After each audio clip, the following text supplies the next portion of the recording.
So as some of you may know, I have been filming weddings for about 4 years now. And I suppose as with any person that is in a profession for granted amount of time, they are going to see a lot of things. And I must say, absolutely, while working in the wedding industry, I have seen a whole lot. So now with that being said, if you are now preparing for your wedding day, then this video is going to be very helpful for you. Oddly enough, I actually have every one of these people literally on camera in my hard drives to where I can just pull up the example verbatim and actually show you. But of course, I can't do that legally. So there actually is one clip that there was a young lady that had her fair amount of drinks that night,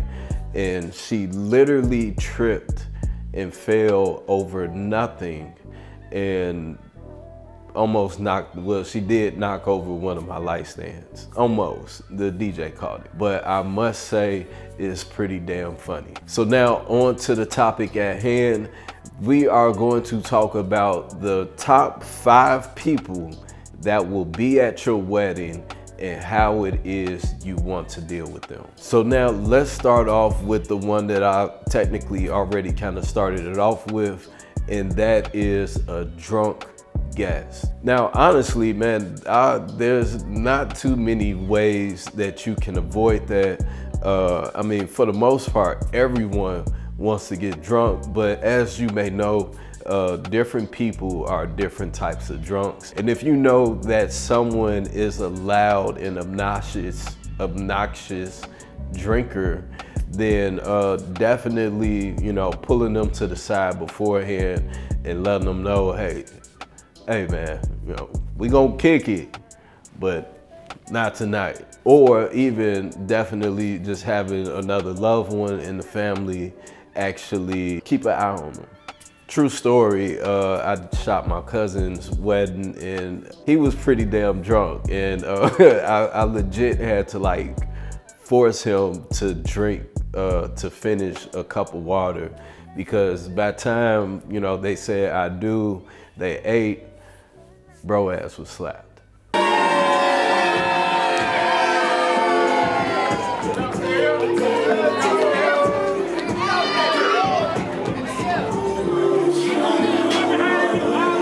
But by all means, I'm definitely not saying not to get drunk, because I know at my wedding, I'm gonna be slapped too. The second person that will show up to your wedding, and I must say that this is probably more so, when you're dealing with having a guest show up in a t-shirt and jeans. Like,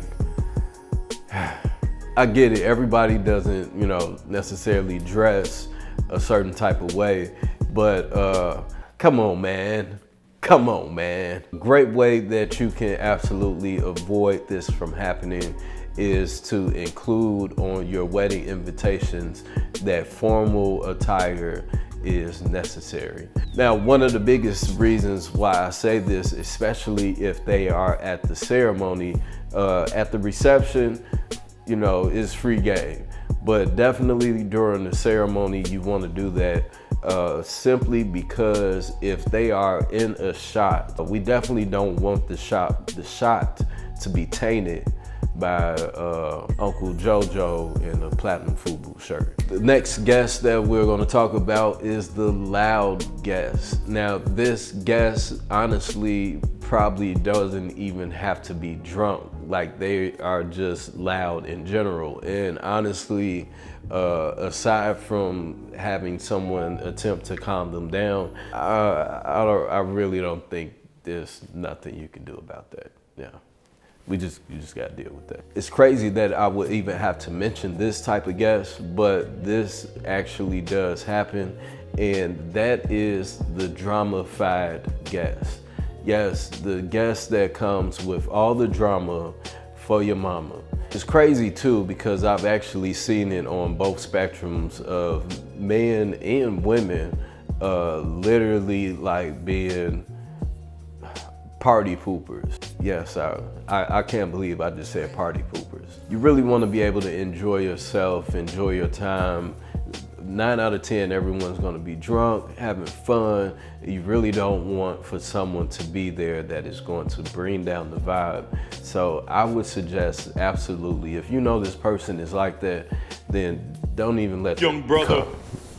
Last but not least, this one is probably my biggest pet peeve. And again, for whatever reason, with our people, black people, be on time. Yes, I am talking about the people, the guests that is running on colored people time.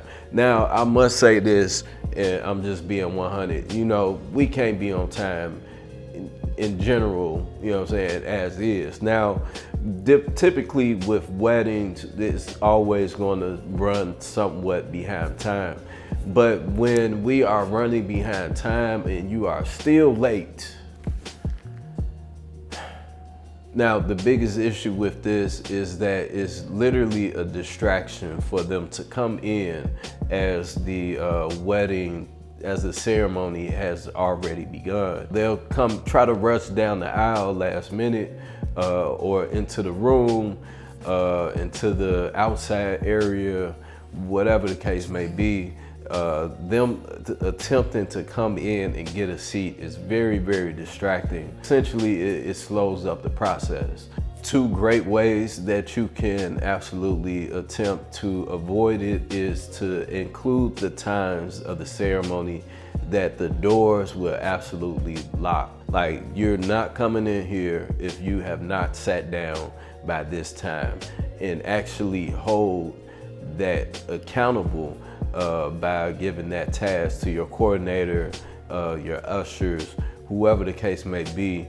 But you definitely want to keep that door locked so that you don't have anyone coming in that is a distraction at the last minute. So there you have it, guys. These are my top 5 guests that you do not want to be at your wedding, but they damn near gonna be at your wedding.